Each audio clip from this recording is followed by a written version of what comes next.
मोने भाई good morning sir. आपको परीक्षा देने की जरूरत है और बहुत डिबेट्स किए आज की डिबेट सब। अरे वो देना टीपी के लिए चाय पीते चाहिए।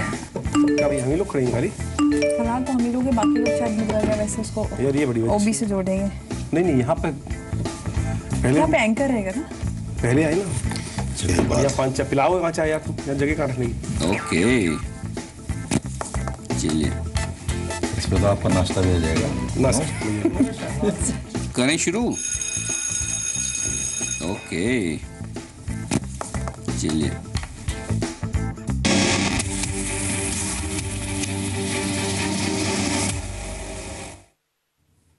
देश की बात में आज हमारे सामने चर्चा के लिए कई सारे विषय थे। या भीमा कोरेगांव हिंसा के मामले में गिरफ्तार 5 कार्यकर्ताओं को सुप्रीम कोर्ट से बड़ा झटका लगा, बड़ी खबर थी। साथ ही आज सर्जिकल स्ट्राइक के 2 साल पूरे होने पर प्रधानमंत्री मोदी ने जोधपुर में पराक्रम पर्व की शुरुआत की, इस पर भी बातचीत हो सकती थी। शरद पवार साहब ने कहा, और कहा क्या, राफेल पर पीएम मोदी को क्लीन चिट भी दे दी और इससे नाराज होकर उन्हीं के नेता तारिक अनवर साहब ने इस्तीफा भी दे दिया, इस पर भी बड़ी बात हो सकती थी। लेकिन हमने चुना सबरीमाला को, इस मामले को, क्योंकि सुप्रीम कोर्ट ने आज फिर से देश की आधी आबादी के हक में बहुत अहम फैसला दिया। जी हाँ, वैसे तो पिछले कुछ दिनों से सुप्रीम कोर्ट कई सारे लैंडमार्क जजमेंट दे ही रहा है, लेकिन आज के जजमेंट से कई सारे सवाल उठते हैं। क्या किसी मंदिर में या किसी भी धार्मिक जगह पर महिलाओं की एंट्री रोकना एक तरह का भेदभाव नहीं है? क्या यह भेदभाव होना चाहिए? कहीं धर्म और परंपरा के नाम पर हम बराबरी के अधिकार की अनदेखी तो नहीं कर रहे हैं? और साथ ही सवाल यह भी है कि यह फैसला देकर कहीं सुप्रीम कोर्ट ने धार्मिक परंपराओं के साथ छेड़छाड़ तो नहीं की है? क्योंकि 5 जजों की बेंच में इकलौती महिला जज इंदु मल्होत्रा इस फैसले से सहमत नहीं थी। तो आज देश की बात में चर्चा इन्हीं सवालों पर होगी। सबरीमला में सबका स्वागत।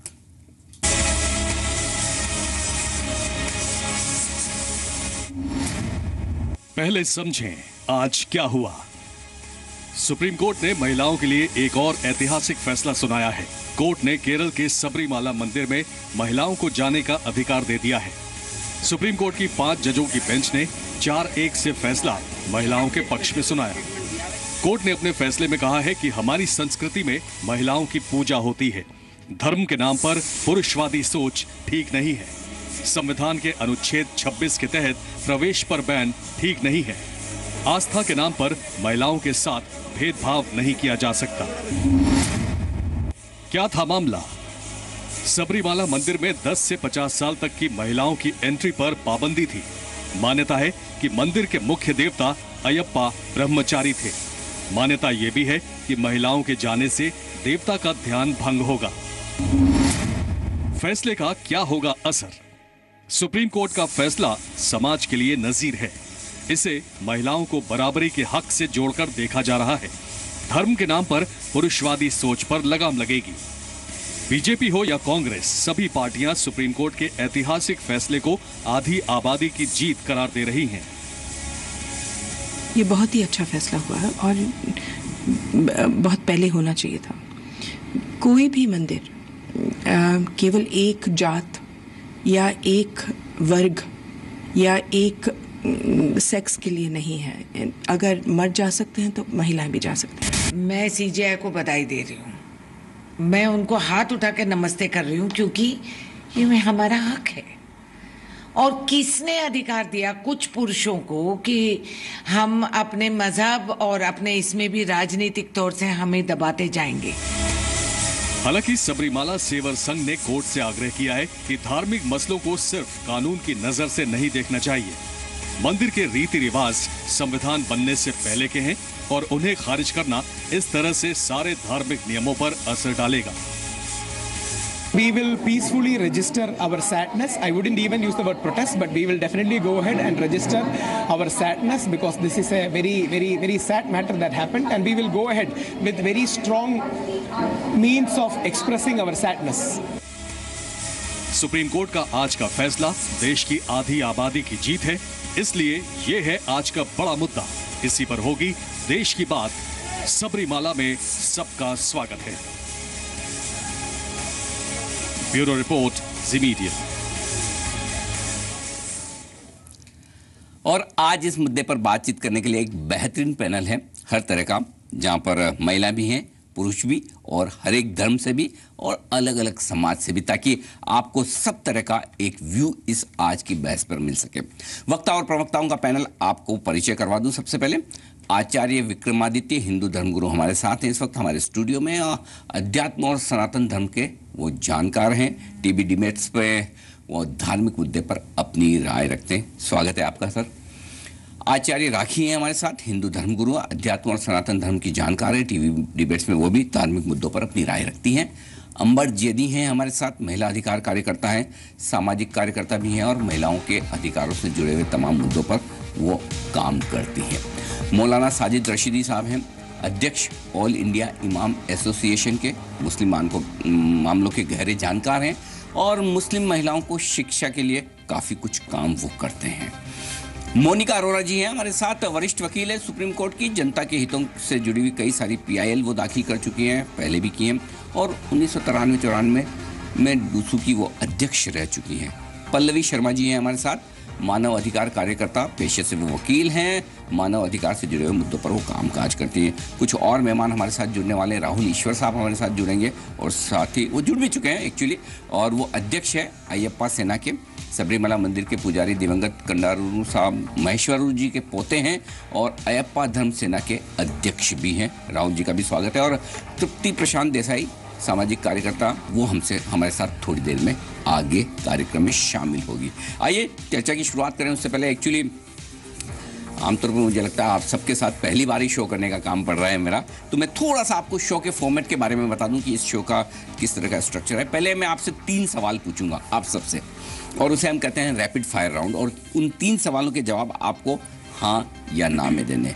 हो सकता है आपको लगे कि इसका जवाब हाँ या ना में नहीं हो सकता, कोई दिक्कत नहीं, आप नो कमेंट्स करके इस सवाल को टाल सकते हैं। आगे विस्तार से हम बातचीत करेंगे, लेकिन रैपिड फायर राउंड में हाँ, ना या फिर नो कमेंट्स। उसके बाद एक सवाल देश की जनता के लिए होगा।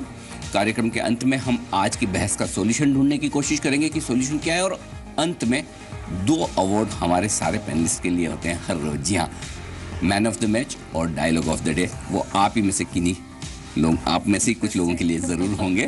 तो आज की आपकी परफॉर्मेंस के बेसिस पर चलिए शुरुआत करते हैं रैपिड फायर राउंड की। और पहला सवाल आज का, क्या सबरीमला मंदिर में महिलाओं की एंट्री का फैसला आधी आबादी की बड़ी जीत है?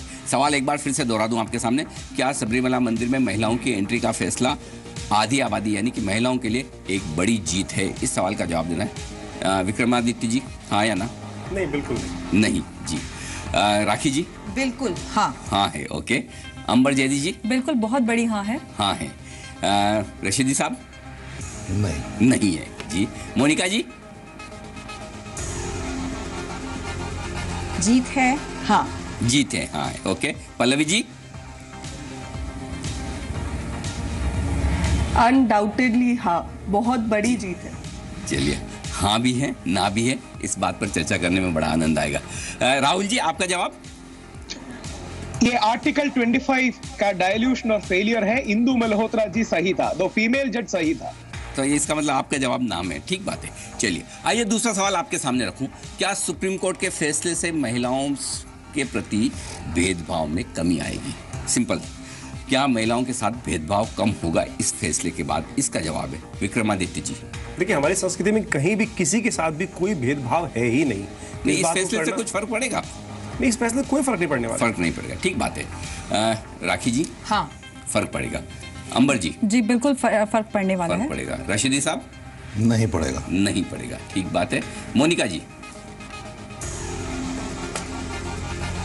भेदभाव कम होगा। भेदभाव कम होगा, ठीक बात है, आपका जवाब हाँ है। पल्लवी जी? देखिए, मेरे लिए हाँ या ना में देना इसका जवाब मुश्किल है। मैं एक लाइन में दूंगी, कानून बनते हैं, लॉज बनते हैं, लेकिन कितना उनका इम्प्लीमेंटेशन होता है, कितना इम्पैक्ट होता है, वो एक अलग। मैं आपका जवाब नो कमेंट्स में रख रहा हूं, फिर मैं आगे इस पर आपसे विस्तार में बातचीत करूंगा। राहुल जी, आपका जवाब हाँ या ना? ये उस चीज का मामला नहीं है। नहीं है, ठीक है, परफेक्ट। ओके, आखिरी सवाल और उसके बाद हम बातचीत की करेंगे शुरुआत। क्या हर धर्म में महिलाओं को धार्मिक जगहों पर बेरोक टोक एंट्री मिलनी चाहिए।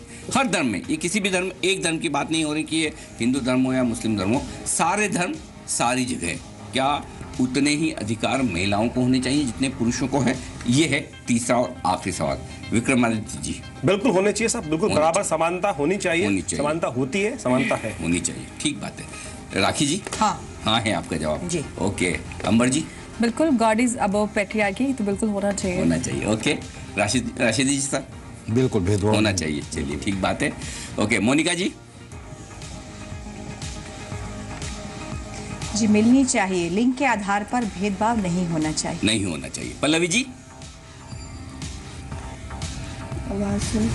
आप प्लीज सवाल रिपीट कर देंगे? जी बिल्कुल। क्या हर धर्म में, कोई भी धर्म हो, हर एक धर्म की महिलाओं को उनके धार्मिक स्थलों पर, चाहे वो हिंदू हो मुस्लिम हो, उन्हें बेरोक टोक एंट्री कहीं भी जगह किसी भी धर्म स्थल पर जाने का अधिकार होना चाहिए?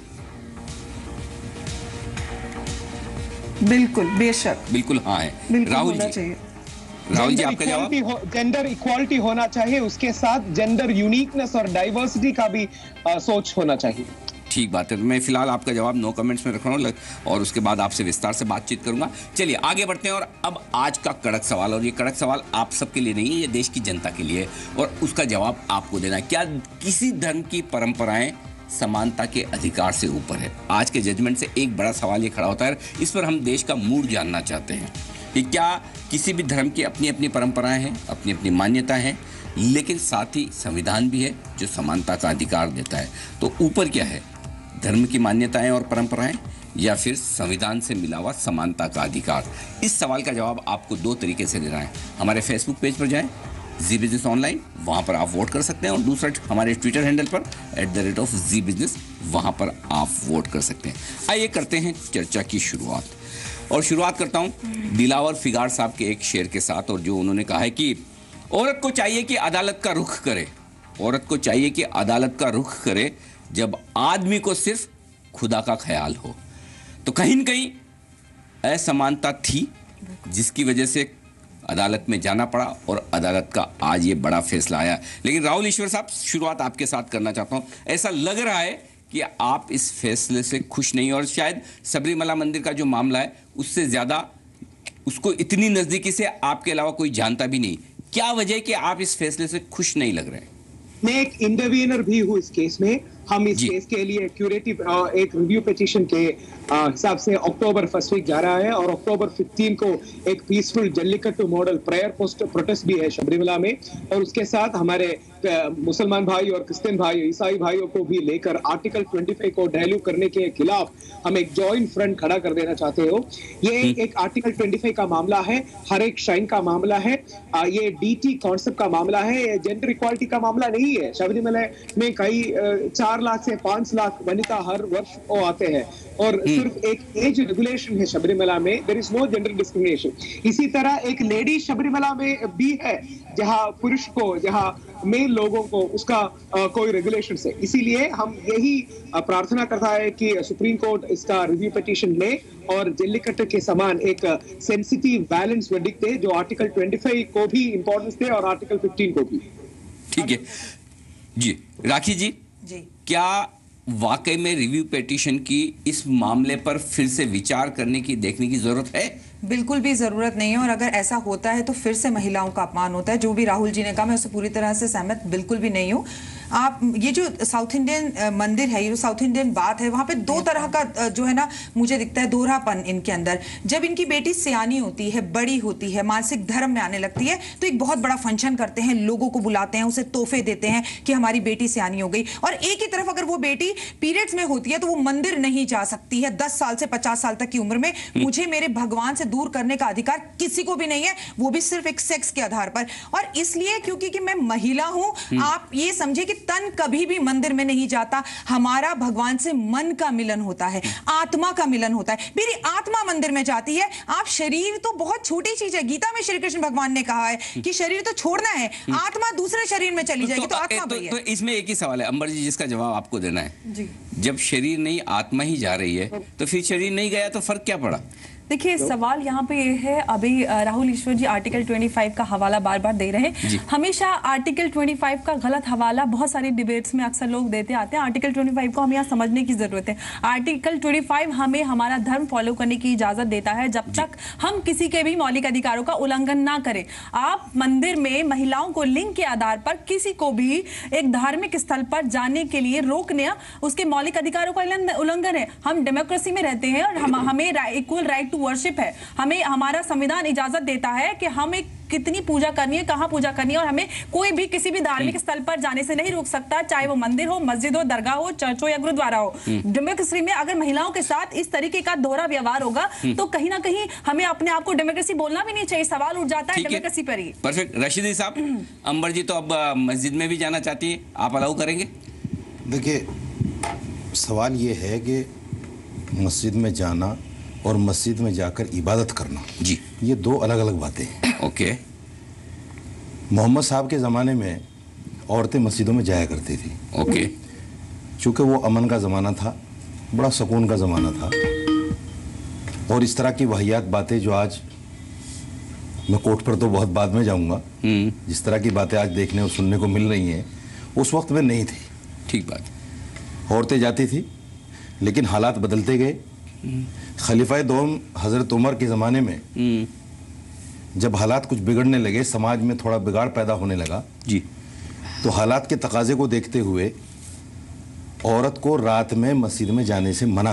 रात को? सिर्फ रात में? जी, रात में जी, और वो भी सिर्फ उसकी इज्जत और असमत की हिफाजत के लिए। ठीक है।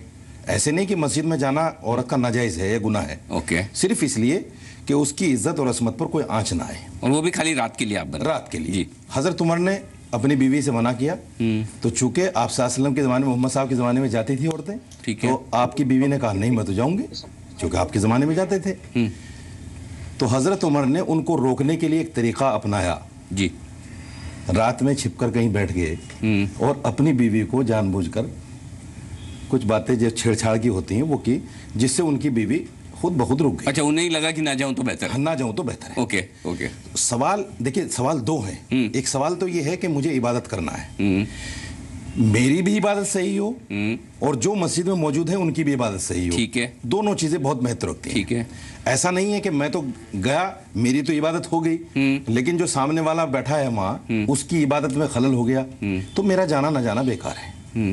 तो इसलिए आज के हालात को देखते हुए औरत की मस्जिद उसके घर को बताया गया है कि आप अपनी नमाज अगर घर में भी पढ़ेंगे तो आपको मस्जिद में पढ़ने का ही सवाब मिलेगा। हाँ, ये पॉइंट ठीक है, ये पॉइंट ठीक है। एक मिनट का ही सवाब, ये परफेक्ट है। तो विक्रमादित्य साहब बिल्कुल इस्लाम जिम्मेदारी लेता है। इसी पॉइंट पर इसमें दो सवाल उठते हैं। पहला तो ये कि अगर औरतें असुरक्षित हैं तो किससे हैं? मर्दों से हैं, औरतों से तो नहीं। तो फिर उसके लिए तो आप और हम सब जिम्मेदार हैं। Point number 1। Point number 2, Vikramaditya साहब, इसका जवाब आपको देना है। अगर औरतें घर में रहकर इबादत या पूजा कर सकती है तो फिर मर्द भी कर ले। बिल्कुल। खाली औरतों को जाने दें मंदिर में, मर्दों को घर बिठा दें, उसमें क्या दिक्कत है सर? जो रूल उनके लिए लागू होता है मर्दों के लिए वही औरतों के लिए भी हो सकता है। देखिए, मंदिर, मस्जिद, गुरुद्वारे क्यों बनाए गए, हमको ये बात समझनी पड़ेगी। हमारे यहाँ तो कहाँ मुंह को कहाँ ढूंढे रे बंदे, मैं तो तेरे पास है, इस बात की व्यवस्थाएं की गई हैं। बहुत बात बताने का प्रयास किया गया है। सर्व भगवान कृष्ण ने तो यहाँ तक कह दिया कि केवल मृत्तिकाक्षम ब्रह्म, मेरे को ओम के रूप में ही जान ले, वही वास्तविक तौर पे एक बात को रहस्य के रूप में समझाने की। यहाँ बहुत सारी बातें अलग अलग हुई आज सबरीमाला मंदिर को लेकर। हम सबसे पहले मुझे पता नहीं कहाँ से संसार में इस में बात कुछ और होती है और बात कुछ और बन जाती है। ठीक है। धर्म वो चीज है जो परम पवित्र है, किसी को कहीं प्रकार भी नहीं रोकती है, उसके पीछे कहीं ना कहीं कोई कथानक जुड़ी होती है जिससे वो संप्रदाय विशेष बनता है। ओके। सबरीमाला जो है उसको हमें ये समझना पड़ेगा किस कारण से वहां उसकी मान्यता बनी, क्यों बनी, कैसे बनी। जब तक हम वो नहीं जानते तब तक हमारे मन में भ्रांतियां बनी रहेंगी और हम अपने अपने कारण से उसके प्रति। संक्षेप में आप 30 सेकंड में मुझे तो आप मुझे वो मैं आपको समझाना चाहूंगा कि वास्तविक कारण क्या है। यहाँ एक प्रश्न उठा अभी कि स्त्रियों के लिए मेनोपॉज जो मेंस्ट्रुएशन होता है उसके लिए एक कारण बनता है। मुझे नहीं लगता कि भारतीय संस्कृति में ऐसी कोई बात को बताया गया, क्योंकि हमारे वेद की रचना स्त्रियों ने करी। वेद गायत्री माता और समस्त यत्र नारेस्तु पूजन्ते रमन्ते तत्र देवता की बात की गई, सब जगह बात की गई। कोई ऐसे कारण, ये भ्रांति विशेष है। वास्तविक कथा क्या है अय्यप्पा जी के बारे में तो हमको समझना पड़ेगा। कथा में लंबी ना करूं, छोटी समझा देता हूं आपको कि वो एक नैष्टिक ब्रह्मचारी थे, साधना में रत थे। आज से 1000 साल करीब करीब पहले की कथा है। और वहां पर एक भगवती वहां पर पहुंचती हैं, एक नारी, और वो उनसे इच्छा रखती है कि आप मुझसे विवाह करें। ठीक बात। उन्होंने कहा कि मैं आपसे विवाह नहीं कर सकता, मैं नैष्टिक ब्रह्मचारी हूं और मेरी आज से एक प्रतिज्ञा है कि मैं 10 वर्ष से लेकर जो भी यंग लड़की होगी उसका दर्शन नहीं करूंगा। केवल ये कारण था। अच्छा, उसके कारण से पता नहीं कहां कौन सी। अब बिल्कुल आपने परफेक्ट एकदम मुझे ये समझा दिया कि क्या वजह है। तो अब पल्लवी जी, किसी एक नारी ने कोई गलती की, क्या उसकी गलती की सजा सदियों तक पूरी महिला समाज को भुगतनी है? मैं पल्लवी जी आपसे जवाब चाहता हूं। तो कारण था। देखिए, मैं तो इसके लीगल एस्पेक्ट पे बात करना चाहती थी। जी कैसे इस पे आर्टिकल 25, आर्टिकल 26, आर्टिकल 14 अप्लाई हुआ, लेकिन मुझे लगता है यहाँ पे लीगल वैलिडेशन थोड़ी कम है और मोरालिटी को लेके और सोशल स्टिग्मा को लेके सब पैनलिस्ट बहुत बात कर रहे हैं। तो मेरे मन में कुछ सवाल उठे हैं सब पैनलिस्ट के कमेंट को लेके। मैं आपकी बहुत शुक्रगुजार होगी अगर आप वो उन तक पहुंचा दे और एक सही जवाब मिल जाए। पहले तो मौलाना साहब ने कहा कि भाई पहले इनके जो प्रॉफिट थे उनके जमाने में क्या होता था कि इतना जो क्राइम रेट है, जो वायलेंस है अगेंस्ट वुमेन या सेक्सुअल क्राइम्स है अगेंस्ट वुमेन नहीं होते थे, इसलिए औरतों को इजाजत थी कि वो मस्जिद में जाए। ठीक बात है। अब अगर क्राइम रेट बढ़ गए हैं तो क्या मतलब आप ये इंप्लाई कर रहे हैं कि मस्जिद में भी, मस्जिद जैसी जगह में भी औरतें आके सेफ नहीं है? और अगर ऐसी बात है और आप ये कहना चाह रहे हैं तो इसमें आपको रेट्रोस्पेक्ट करने की जरूरत है, औरतों को नहीं। इसमें मर्दों को अपने अंदर झांक के देखना है कि भाई मस्जिद जैसी जगह में भी हम औरत को।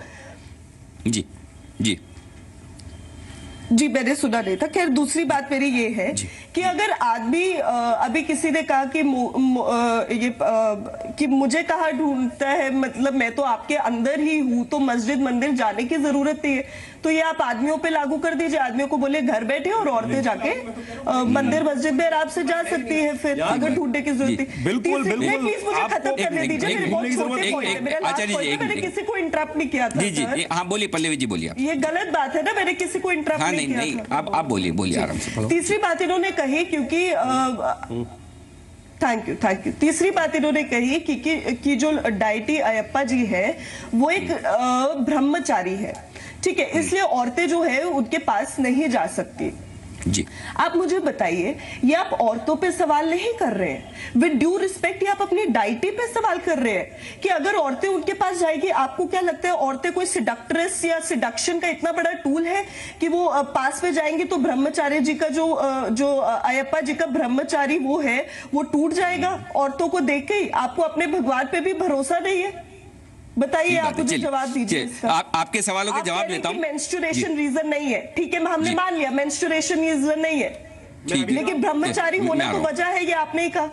अब आप बताइए कि औरतें जाएगी तो उसका ब्रह्मचारीपन टूट जाएगा, मतलब आपको अपने भगवान पे भरोसा नहीं, औरतों पे तो नहीं है, वो तो रहने। जी अब आपके से मैं इसका जवाब दूं उससे पहले मोनिका जी को अब तक मैंने बहस में शामिल नहीं किया। मोनिका जी, जो सबसे पहला सवाल राहुल ईश्वर साहब से मैंने किया था, उसमें उन्होंने पहला सेंटेंस जो कहा, पहला वाक्य जो कहा कि फैसला आया है, लेकिन उसमें एकमात्र महिला जज इंदु मल्होत्रा जी थी और उन्होंने इसके पक्ष में नहीं कहा, वो इसके अगेंस्ट थी, इस फैसले के अगेंस्ट।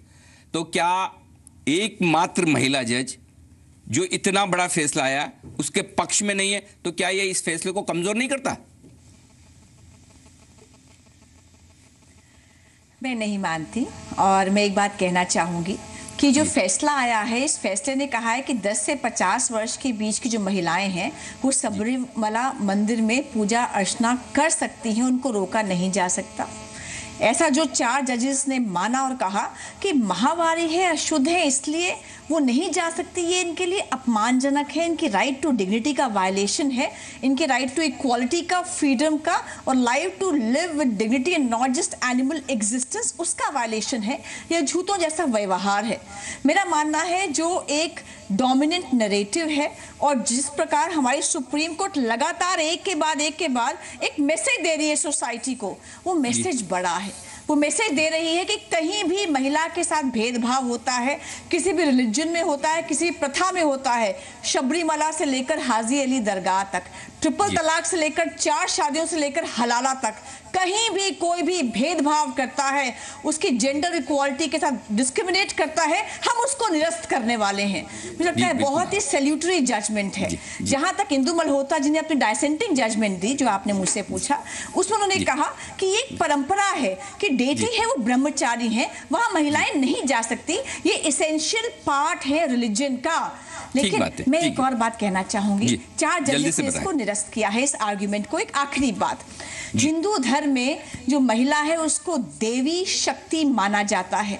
शिव भी अर्धनारीश्वर का अवतार लेकर आए हैं ये दिखाने के लिए कि ईश्वर भी आधा नर है आधा नारी है, हम कॉम्प्लीमेंट्री हैं। हम जब कहते हैं कण कण में भगवान होता है, तत्त्वम असि, जो मुझ में है वो तेरे में है, यत्र पिंडे तत् ब्रह्मंडे, जो मुझ में है वो ब्रह्मांड में है। तो अब जेंडर के बेसिस पे, जाति के बेसिस पे, लैंग्वेज के बेसिस पे, रिलीजन के बेसिस पे भेदभाव कैसे कर सकते हैं? ये गलत है, ये सुपरस्टिशन है। ठीक है मोनिका जी, आपने बात अपनी अच्छे तरीके से रखी है। और सबसे ज्यादा सवाल 2 लोगों पर उठ रहे हैं, विक्रमादित्य जी और रशीदी साहब, आप दोनों पर। और वो सवाल क्या उठ रहे हैं वो मैं आपको 2 पंक्तियों में बता दूं। असरार उल हक मजाद साहब का एक शेर है, नहीं ये शेर नीलिमा सरवर जी का है, जो मैं आपके सामने रखना चाहता हूँ। औरत अपने आप बचाए, औरत अपने आप बचाए तब भी मुजरिम होती है, औरत अपने आप गंवाए तब भी मुजरिम होती है। मतलब वो जाए तो तकलीफ, न जाए तो तकलीफ, अपने हक की बात करे तो दिक्कत, हक की बात न करे तो दिक्कत। मतलब आप लोगों ने मन बना रखा है कि नहीं, उसको उसका हक नहीं देंगे। जोहरा निगार एक शायरा है जी, उन्होंने एक बहुत अच्छा शेर कहा है जी, एक के घर की खिदमत की और एक के दिल से मोहब्बत की। एक के घर की खिदमत की, एक के दिल से मोहब्बत की, दोनों फर्ज निभाकर उसने सारी उम्र इबादत की। दोनों फर्ज निभाकर उसने सारी उम्र इबादत की। नहीं, औरतों के फर्ज निभाने की कहीं कोई क्वेश्चन मार्क भी, हम कितना फर्ज निभा रहे हैं औरतों के प्रति? मैं वही कहने अभी मैडम ने एक बहुत अच्छा सवाल उठाया जी सर, कि कई शादियां और ये और फलां। आप मुझे बताइए, एक मर्द अगर अपनी बीवी से हटकर 4 औरतों से नाजायज ताल्लुकात बनाता है तो ये देश के कोर्ट और सब लोग, हमारी बहनें भी उसको जायज समझती हैं। अगर यही मर्द उस रिश्ते को निकाह करके जायज करता है तो यही हमारी बहनें डंडा लेकर हमारे सामने आ जाती हैं और कहती हैं कि मेरे अधिकारों का हनन है, ये मेरे अधिकारों का हनन है। क्यों? हम जायज कर रहे हैं, नाजायज करें तो ये खुश है। दूसरी बात, मैं सिर्फ ये कहना चाहता हूं, नहीं मैं आ रहा हूं, एक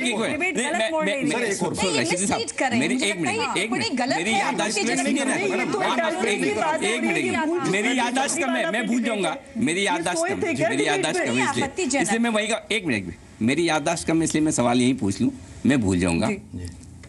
1 मिनट सर, अगर आप इलीगल मानेंगे तो लोग सोच समझकर कम करेंगे गुनाह।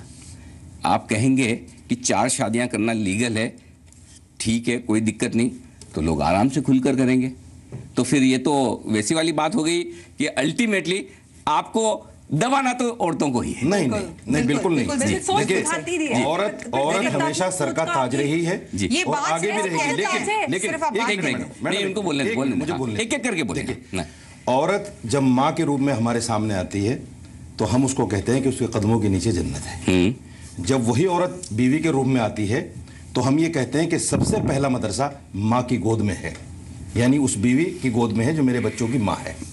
जब वही औरत हमारी बहन के रूप में आती है तो नहीं, ये सब कहने के लिए बातें ठीक है साहब, अपना सबसे ज्यादा प्यार दुलार उसी पर निछावर करता है। मेरा मानना यह है कि औरत कभी नीचे नहीं रही, हमेशा ऊपर रही, सर का ताज रही। लेकिन जब हम औरत के निगेटिव पहलू को देखते हैं कहीं ना कहीं, तो फिर कहीं ना कहीं हमें कहना पड़ता है कि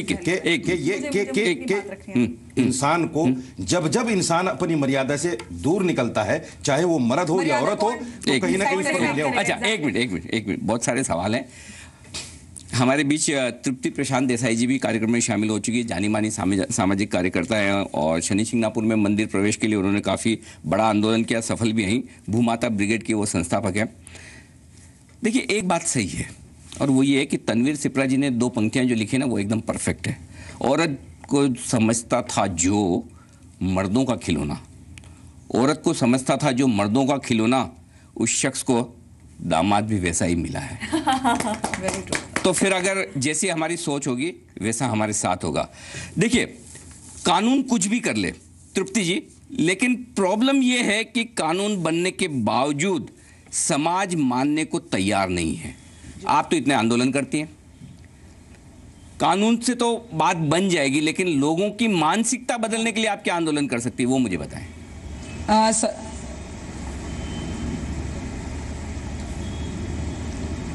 राइट, क्योंकि अभी शनि शिंगणापुर का आंदोलन हो या अभी शबरीमला मंदिर का आंदोलन हो, ये आंदोलन इसलिए करना पड़ा कि हमें जो है वो संविधान ने समानता का अधिकार दिया है वो हमसे छीना जा रहा था, और ये आंदोलन का जो है वो यशस्वी भी हुआ है।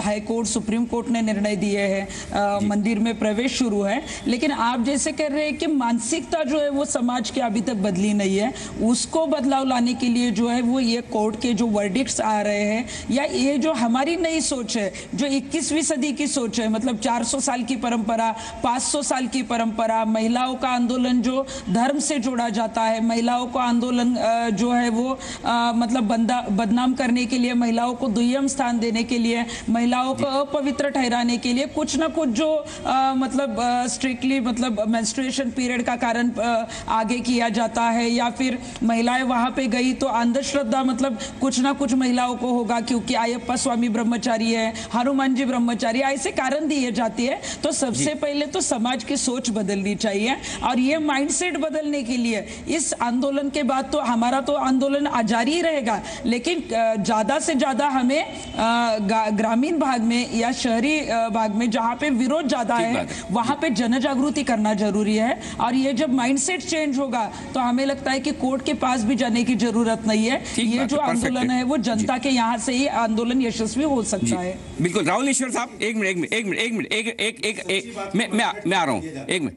अच्छा एक मिनट, अगर हम सच्ची राह दिखाएं तो माइंडसेट क्यों कह दिया जाता है? एक मिनट इसका जवाब मुझे आज तक नहीं मिला। हाँ, उसका एक मिनट, उस पर मेरा सवाल है रशीदी साहब, जब आपने किसी का हवाला दिया कि उस जमाने में, मेरे ख्याल से सैकड़ों साल पुरानी बात है, 1400 साल पुरानी बात, 1400 साल पहले, एक मिनट, 1400 साल पहले कहीं कोई एक घटना हुई जिसकी वजह से महिलाओं की असुरक्षा की, उनकी अस्मिता की, इज्जत की बात आपने की, तो सर 1400 साल में कुछ बदल ही नहीं रहा। तब भी असुरक्षित थे, आज भी असुरक्षित है। अरे लेस्बियन जायज हो गया, गे जायज हो गया, वो छोड़िए ना, एक मिनट। औरत बिल्कुल आजाद हो गई, अपने शोहर के साथ रहते हुए किसी के साथ मोहब्बत कर सकती है, जाके रात में बिस्तर पे सो सकती है। ये सब कुछ बदल नहीं गया, ये सब कुछ बदल नहीं गया। शर्म आती है ये बात करते हुए। आनी भी चाहिए, आनी भी चाहिए, आनी भी चाहिए। एक मिनट, और हमें शर्म आती है आजादी के नाम पर जो औरतें आनी भी चाहिए, आनी भी आजादी के नाम पर ये चाहती है, हमें शर्म आती है। सब आनी भी चाहिए। अगर 1400 सालों में हम सब मर्द मिलके उस स्थिति को नहीं बदल पाए जो 1400 साल पहले औरत की अस्मिता और इज्जत पर सवाल उठा था कि उन्हें अकेला भेजना या रात में भेजना मस्जिद में, ये शायद दिक्कत वाली बात हो सकती है, तो फिर हमें शर्म आनी चाहिए। अंबर जी देखिए कई सारी बातें रशीदी साहब ने बोली, मेरे उससे जुड़े ही मैं उनको काउंटर मैं उसके आर्ग्यूमेंट करना चाहती हूँ। सबसे पहले तो इन्होंने बात की कि हजरत उमर के ज़माने की बात की और हुजूर सल्लल्लाहु अलैहि वसल्लम की बात की। उस ज़माने में जब औरतों की बहुत बुरी स्थिति थी सऊदी अरब में, हम सब जानते हैं, हुजूर सल्लल्लाहु अलैहि वसल्लम ने औरतों को एम्पावर्ड किया, महिलाओं को सशक्त किया, अपनी बेटी के रूप में, बीवी के रूप में, कई सारे रूप में। आज भी मक्का शरीफ में औरत और मर्द एक साथ नमाज पढ़ते हैं, उस चीज़ का उदाहरण कोई नहीं देता। इस्लाम और कोई भी धर्म हो, किसी भी धर्म में कुरीति नहीं होती, हर धर्म महिलाओं को सशक्त करता है। कुरीति मर्दों की बनाई हुई होती है, सामाजिक कुरीति होती है। और दूसरी बात, आप ये आर्टिकल 377 497 की बात करें तो आप उसको समझने की जरूरत है। आप पहले मेरी बात सुन लीजिए, आप बहुत टाइम से बोलते रहे, मैंने बिल्कुल नहीं बोला। 377 हो 497 हो, it is all about consent. एक अडल्ट की कंसेंट की बात है कि अगर किसी भी एक इंडिविजुअल की किसी भी काम को लेके अगर कंसेंट है तो उस पर किसी और का कोई राइट नहीं बनता। अब मेरा एक सवाल राखी जी आपसे अलग है। एक मिनट रशीदी साहब, इट इज नॉट अबाउट, सबसे बड़ी बात है ना मोरालिटी, कहां ठीक है कहां नहीं है। आप मोरालिटी की बात कर नहीं रहे, वहां पर आप कंसेंट की बातें आती है तो मोरालिटी पे आ जाते हैं। वहां इस सोसाइटी को जगाने के लिए कौन सी अच्छी है कौन सी अच्छी नहीं है वो कोई सोच के राजी। एक मिनट, और एक इंटरेस्टिंग सवाल है मेरे पास में राखी जी, वो आपके लिए एक तरफ रशीदी साहब है हमारे, एक तरफ अंबर जी हैं, दोनों मुस्लिम हैं आप। अगर अंबर जी की तरह महिलाएं सशक्त हो जाए तो क्या रशीदी साहब के सहारे, हिफाजत, सिक्योरिटी की उनको जरूरत है क्या? यही बात की तो तकलीफ है उन्हें। उन्होंने जितने भी अभी कानून गिनवाए, यही तो उन्होंने दिखाया कि कानून बन क्यों रहे, महिलाएं क्यों सशक्त हो रही हैं। आपको पता है, आपने एक सवाल बहुत अच्छा पूछा, मानसिकता कैसे बदलेगी। ये ना देश को बताना जरूरी है, मानसिकता कैसे बदलेगी। जब शाम को आपका बेटा क्रिकेट खेलने जाए और बेटी मार्केट जाने की जिद करे और आपके हस्बैंड बोले नहीं तू घर बैठ, तू चला जा, तू लड़का है और तू लड़की है, उसी टाइम अपने हस्बैंड को रोकिए, अपने बेटे को रोकिए। बेटी बढ़ाओ बेटी बचाओ से बहुत ज्यादा जरूरी है अपने बेटे को समझाओ, अपने बेटे को समान अधिकार दो, अपने बेटे इसके बाद आ रहा हूं, ये सामाजिक दुर्व्यवस्था है सर। अभी आप ही का नंबर, अभी आप ही का नंबर। आपको शर्म आनी चाहिए, क्या बात कर रहे हैं आप? पिताजी अगर बाप रोक रहा है, आपके पिताजी ने आपको रोका तो उसके कारण से रोका, कहीं मेरे बच्चों को छूना जाए। आप सामाजिक व्यवस्था जिस प्रकार की है, आप उस बात को समझ नहीं रहे और आप अपने बाप पर आक्षेप लगा रही है। शर्म आनी चाहिए आपको। एक मिनट रुक जाइए, सब लोग रुक जाइए। आप अपने बाप को ऐसी जगह खड़ी कर रही है, आपने सबका ऑडियो डाउन कर दें, आप सबका ऑडियो डाउन कर दें। एक मिनट, सबका ऑडियो, एक मिनट, सबका ऑडियो बंद है। देखिए इस शो में, एक मिनट, इस शो में, मेरे शो में सवाल पूछने का हक सिर्फ मेरे को है। अगर किसी को किसी से सवाल पूछना है तो मेरे माध्यम से पूछे, वो ज्यादा बेहतर है। आपस में आप करेंगे तो फिर मेरी नौकरी का क्या होगा सर? मेरी नौकरी बची रहने दे। पता चला मुझे एंकर की जरूरत ही नहीं है, शो खाली 5 पैनलिस्ट लाके खड़े कर दिए, अपने आप शो चल रहा है। विक्रमादित्य जी आपके पास आऊंगा, एक बार राखी जी अपनी बात कंप्लीट कर ले जी। देखिए मैं सिर्फ इतना कह रही हूँ, बेटी पढ़ाओ बेटी बचाओ के आंदोलन से बहुत ज्यादा जरूरी है अपने बेटे को समझाओ, अधिकार बचपन से दो। बेटे को ये पता हो कि जब वो अपनी बहन को नहीं रोकेगा तो बीबी को भी नहीं रोकेगा। उसे ये समझाओ कि अधिकार सबके बराबर है। आपको अपनी बच्ची की रक्षा करनी है, उससे ज्यादा अपने बेटे को समझाना है। हमारे पुरुषों की मानसिकता बदलेगी, सब बदल जाएगा। ठीक है, अच्छा विक्रमादित्य जी, इसमें क्या गलत है सर? बेटे को समझाने में क्या दिक्कत है? क्यों आप ऑब्जेक्शन ले रहे हैं राखी जी की बात का? नहीं, मैं इसलिए कर रहा हूँ, उन्होंने कहा कि पिताजी रोकते हैं बेटी को ले जाने से। हाँ। मैं क्यों शब्द में रोकने का प्रयास कर रहा हूँ, क्योंकि सामाजिक व्यवस्था इस प्रकार की बन चुकी है, सोशल स्ट्रक्चर इस प्रकार का है कि अगर कोई ऊंच नीच होती है तो वो इज्जत जो जाएगी वो उसका क्या किया जाएगा आगे आने वाले समय में, एक्सपीरियंस उस बात का लेना चाहिए। दंड दिया जाए, दंड देने के बाद जिंदगी जब खराब हो जाएगी तो उसका, जिंदगी जब खराब हो जाएगी उस पछतावे का क्या फायदा? चिड़िया चुग गई जो खेत वाली बात करने का प्रयास कर रहे हैं। हर चीज को गड्ढे में गिरने के बाद या तो सामाजिक व्यवस्था उस प्रकार की हो जाए कि बिल्कुल समाज इस प्रकार का बन जाए। ऐसी व्यवस्थाएं रही हैं, बिल्कुल अच्छी व्यवस्था नहीं है, परंतु आज व्यवस्था उस प्रकार की नहीं है। विक्रमादित्य जी, एक बड़ा इंटरेस्टिंग सवाल आया मेरे दिमाग में। बिल्कुल बहुत ही गलत सा सवाल है, फिर भी पूछ रहा हूँ। नहीं बिल्कुल आप पूछ। आपके और मेरे जीवन काल में फिर क्या ऐसा राम राज्य आएगा जिसकी आप बात कर रहे हैं?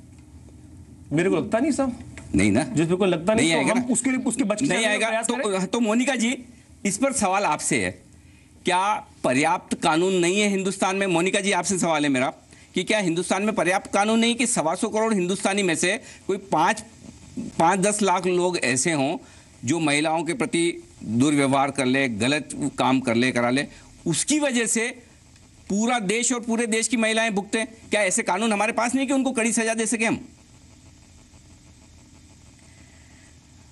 देखिए हमारे पास कानून पर्याप्त है, उनकी इम्प्लीमेंटेशन की कमी है। पर निर्भया के बाद 40 साल लग जाते हैं एक बलात्कार के केस में सजा देने के लिए। 20 मोनिका जी को थोड़ी सुनानी है, अरे सजा मोनिका जी को थोड़ी सुनानी है। सुनानी नहीं, जिस कानून की बात कर रहे हैं। एक काम करें, मेरा और बाकी सबका ऑडियो डाउन कर लें, मोनिका जी को बोल देंगे। जी मोनिका जी बोलिए। देखिए जैसे मैंने पहले कहा कि कानून पर्याप्त है, इम्प्लीमेंटेशन की कमी है, साथ ही समस्या है माइंडसेट की। आप देखिए माइंडसेट क्या है, या हम देवी हैं या हम दासी हैं, या आप हमें एक पेडेस्टल पर बिठा के रखोगे, या घर में बच्ची से कहोगे तो गवर्नमेंट स्कूल में जा और जो भाई है वो पब्लिक स्कूल में जाएगा, तो रुक, उसका कॉन्फिडेंस तो वहीं पर क्रश कर देते हैं। बच्ची तो स्कूल की टीचर बन और बेटा तू तो एरोनॉटिकल इंजीनियरिंग की पढ़ाई कर।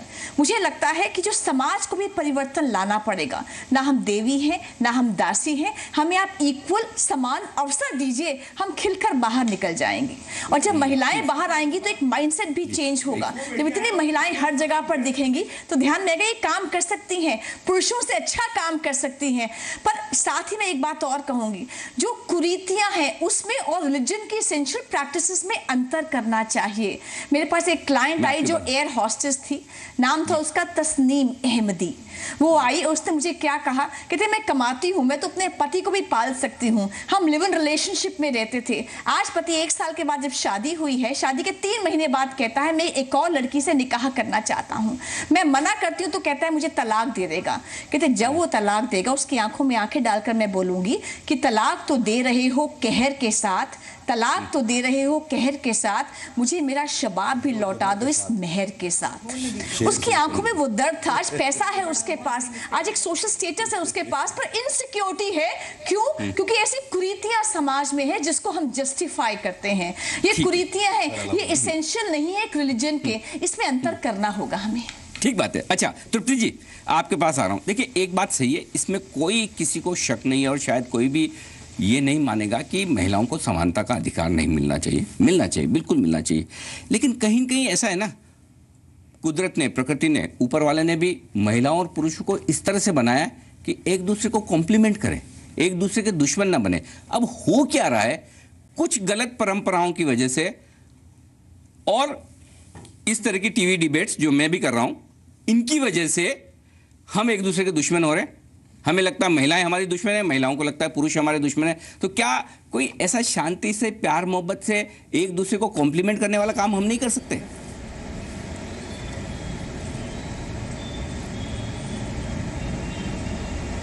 नहीं कर सकते हैं और ऐसा कुछ नहीं है। ये तो हमारी चर्चा चल रही है। जो निर्णय आया है, जो हमारा आंदोलन है, वो गलत है या सही है, किसी को गलत लगेगा, किसी को सही लगेगा। ये जो वर्डिक्ट आया है, किसी को अच्छा लगेगा, किसी को धर्म से जुड़ा लगेगा। तो हमें लगता है कि ऐसी चर्चाएं होनी चाहिए। और 400 साल की, 800 साल की परंपरा सर अभी 21वीं सदी में तो नहीं चलेगी, क्योंकि आज महिलाएं चांद पर जाकर आई है और महिलाएं ओलंपिक में गोल्ड मेडल ला रही है। महिलाएं जो आज पुलिस अधिकारी है, महिला जो है वो राष्ट्रपति हो चुकी है। तो तब महिलाएं अगर कंधों से कंधा मिलाकर काम कर रही है और इसमें अगर कोई बीच में आता है तो हमें लगता है कि चर्चा होनी चाहिए, झगड़ा होना चाहिए। और इसमें से जो झगड़ा कर रहा है, जो महिलाओं को विरोध कर रहा है, उन्होंने उनकी मानसिकता, उनकी सोच बदलकर जो है वो परिवर्तन में शामिल होना चाहिए और महिलाओं के इस निर्णय का स्वागत करना चाहिए। और इसकी शुरुआत घर से करनी चाहिए और समानता का अधिकार घर से जो है वो सभी ने महिलाओं को देना चाहिए। और इसके लिए ऐसे अच्छे वर्डिक्ट आ रहे हैं सुप्रीम कोर्ट के,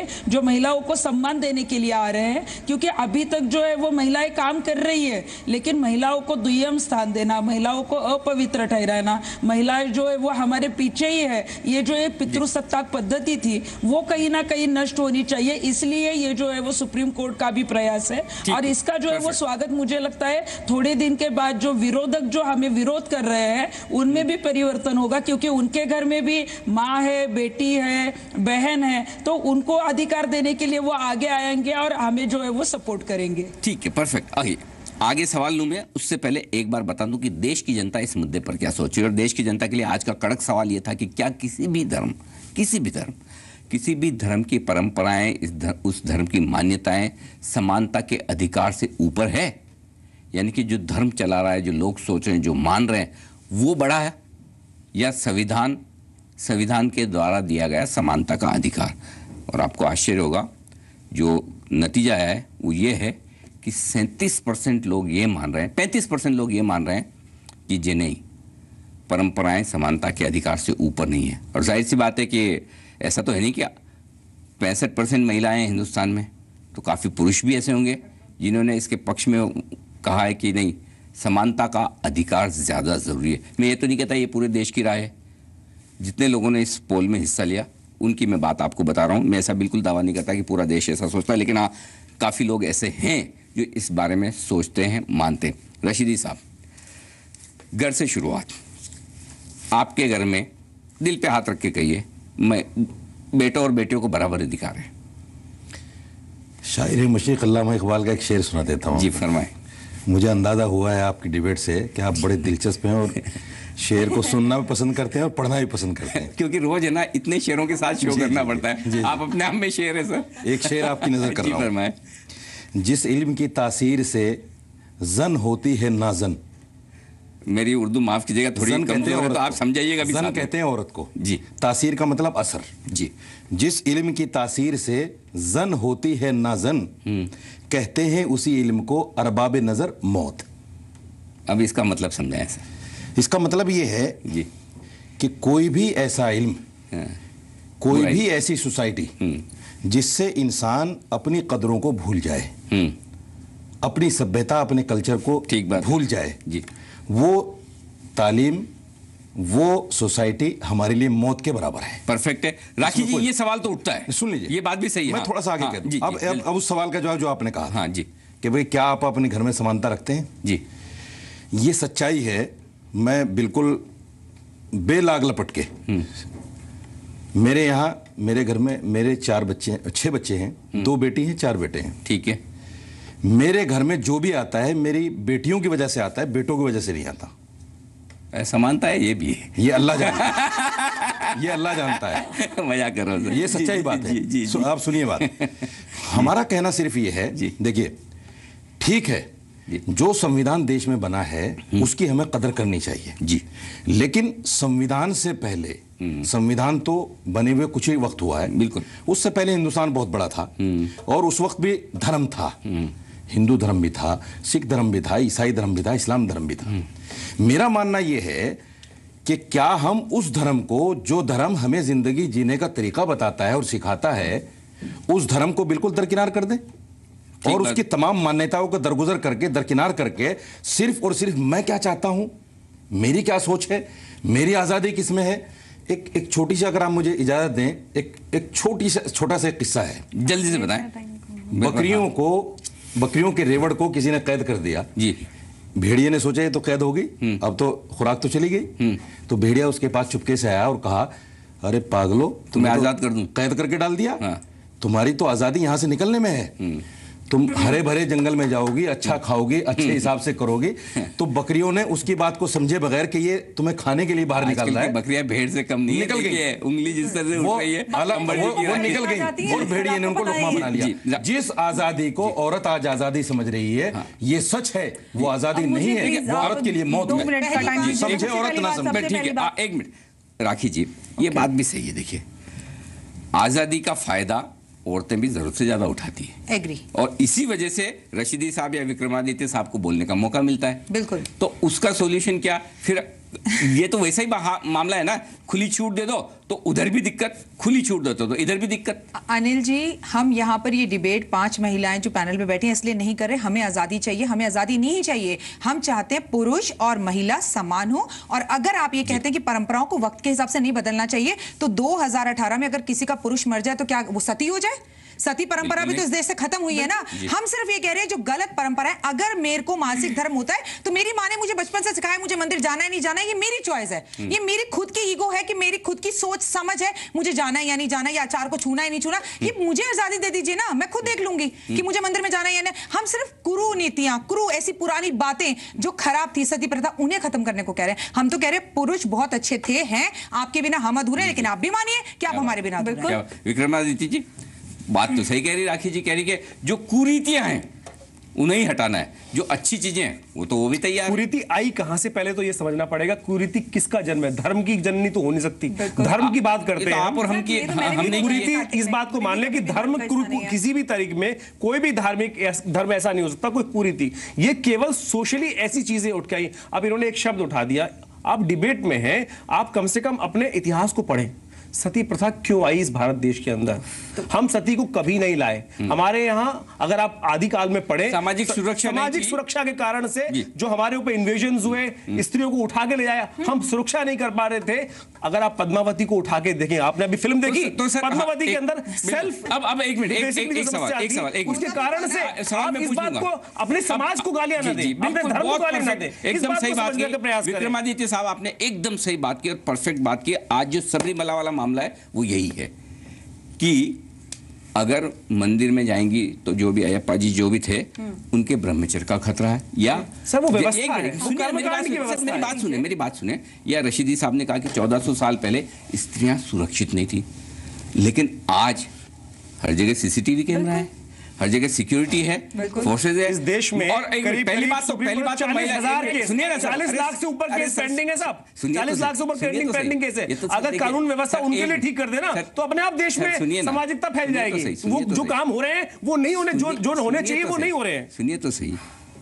तो ऐसी सिचुएशन में अगर महिलाएं खुद ही कह रही हैं कि हम सक्षम है अपनी रक्षा करने के लिए, उसके ऊपर कानून है, उसके ऊपर सारे सिक्योरिटी के सिस्टम है, तो फिर पुरुषों को, आपको, मुझे दिक्कत क्या, मुझे ये बताइए। मुझे कोई दिक्कत नहीं। हमने तो कभी कहा, जो रशीदी जी बात कह रहे हैं उस तरह का हमारे यहाँ तो हिसाब से जवाब ले लूं, हमारे यहाँ तो कभी हमारे यहाँ तो स्त्री को सर्वोपरि माना गया, यहाँ तक कि देवताओं की रक्षा करने के लिए भगवती का प्रादुर्भाव हुआ, हमने तो उनसे रक्षा मांगी है हमेशा।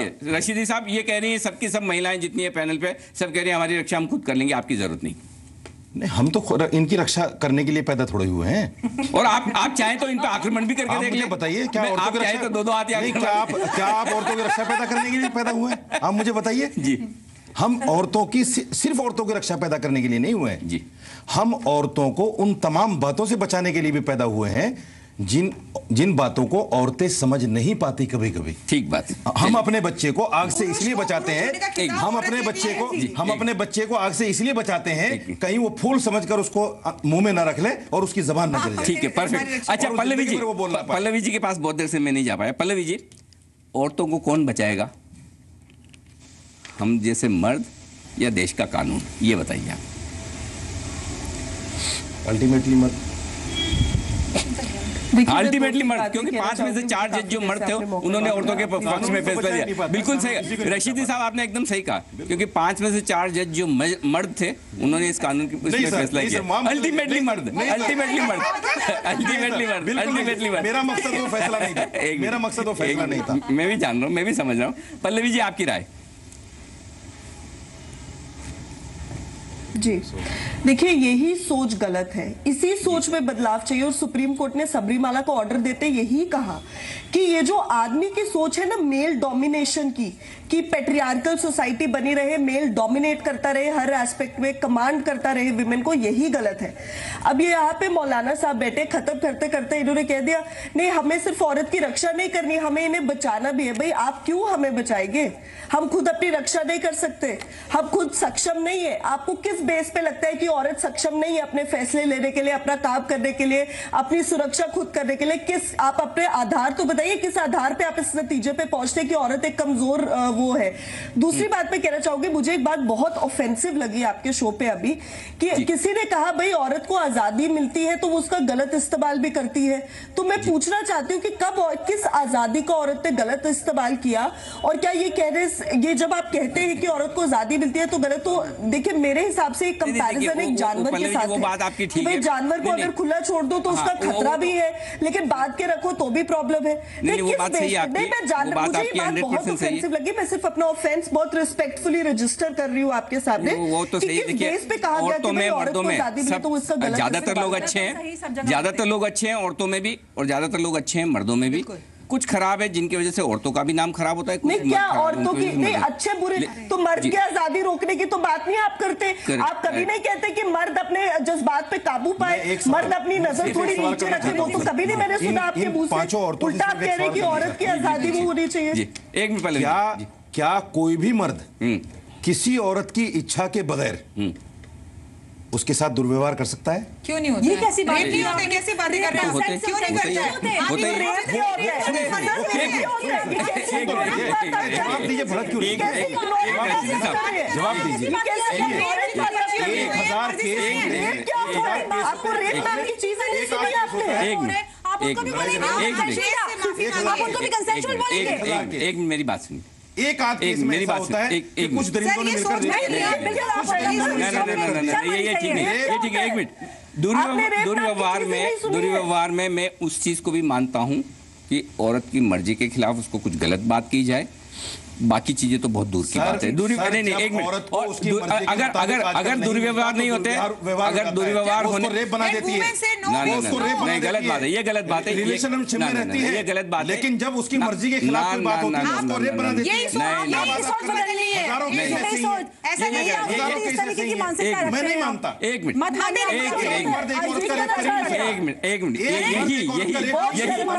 अंबर जी एक मिनट, यही मानता, यही आज के एक मर्द एक औरत का रेप नहीं कर सकता। आप क्या बोल रहे हैं? मैं सही, मैं ऑनियर बोल रहा हूँ। जाने दीजिए, चार लोग हैं, एक मर्द एक औरत का रेप नहीं कर सकता। मैं आज के एक मिनट रशीदी साहब, इस बहस का You should be ashamed of yourself. What is it? Yes. एक मिनट, शेम ही लगेगा, सैयदा अर्शिया हक ने 2 पंक्तियां लिखी, उससे आज की पूरी बहस का सॉल्यूशन सिर्फ 2 छोटी सी पंक्तियों में आ जाएगा आपके। तुम भी हो आखिर मर्द क्या जानो, तुम भी हो आखिर मर्द क्या जानो, एक औरत का दर्द क्या जानो।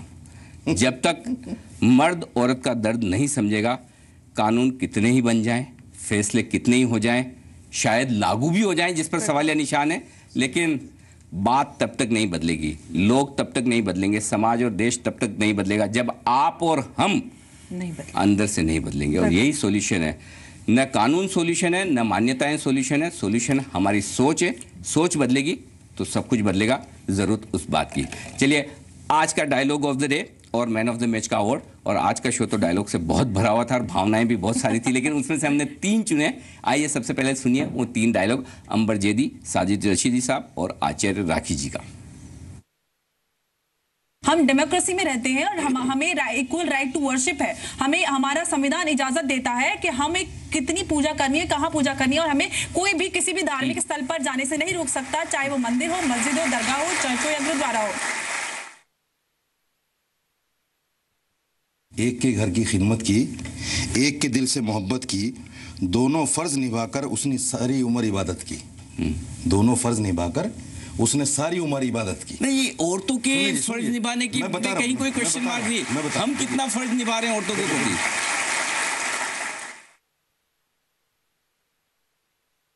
जब शाम को आपका बेटा क्रिकेट खेलने जाए और बेटी मार्केट जाने की जिद करे और आपके हस्बैंड बोले नहीं तू घर बैठ, तू चला जा, तू लड़का है और तू लड़की है, उसी टाइम अपने हस्बैंड को रोकिए, अपने बेटे को रोकिए। बेटी बढ़ाओ बेटी बचाओ से बहुत ज्यादा जरूरी है अपने बेटे को समझाओ। आप तीनों को डायलॉग ऑफ द डे की बहुत बहुत बधाई। बहुत अच्छे तरीके से आपने अपने अपने पक्ष रखे।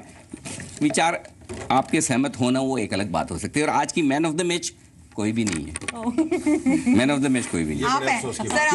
नहीं, क्योंकि आज हमारे साथ women of the match Monika Arora ji, जिन्होंने बड़े दमखम के साथ अपनी बात रखी। मोनिका जी का मैन ऑफ द मैच। आइए सुनते हैं पहले उनकी बात। मुझे लगता है कि जो समाज को भी परिवर्तन लाना पड़ेगा। ना हम देवी हैं, ना हम दासी हैं, हमें आप इक्वल समान अवसर दीजिए, हम खिलकर बाहर निकल जाएंगे। और जब महिलाएं बाहर आएंगी तो एक माइंडसेट भी चेंज होगा। जब वो तलाक देगा, उसकी आंखों में आंखें डालकर मैं बोलूंगी कि तलाक तो दे रहे हो कहर के साथ, तलाक तो दे रहे हो कहर के साथ, मुझे मेरा शबाब भी लौटा दो इस महर के साथ। मोनिका जी बहुत बहुत बधाई आपको वुमेन ऑफ द मैच की। और असरार उल हक साहब की 2 पंक्तियों के साथ आज के कार्यक्रम का समापन करूंगा। और वो ये आप औरतों के लिए है, क्योंकि आज सारे अवार्ड ज़्यादातर आप ही ले गई हैं। तेरे माथे पे ये आंचल तो बहुत खूब है, लेकिन तेरे माथे पे ये आंचल तो बहुत खूब है, लेकिन तू इस आंचल से एक परचम बना लेती तो अच्छा था। आपकी लड़ाई आपको ही लड़नी है। शायद मेरे दूसरे जैसे कई सारे मर्द हिंदुस्तान में जो हैं बाहर से दिखाने के लिए कह देंगे हम आपके साथ हैं, लेकिन शायद कितने अंदर से साथ हैं किसी को पता नहीं। तो महिलाओं की लड़ाई महिलाओं ने ही लड़ी है और महिलाएं ही लड़ेंगी। देश की बात के बाद अब कमाई की बात। पोस्ट ऑफिस मंथली स्कीम यानी कि MIS मंथली इनकम स्कीम के लिए बेहतर विकल्प है। 1500 रुपये का न्यूनतम निवेश और 4.5 लाख रुपए का अधिकतम निवेश। 7.5% आपको मिलेगा सालाना ब्याज।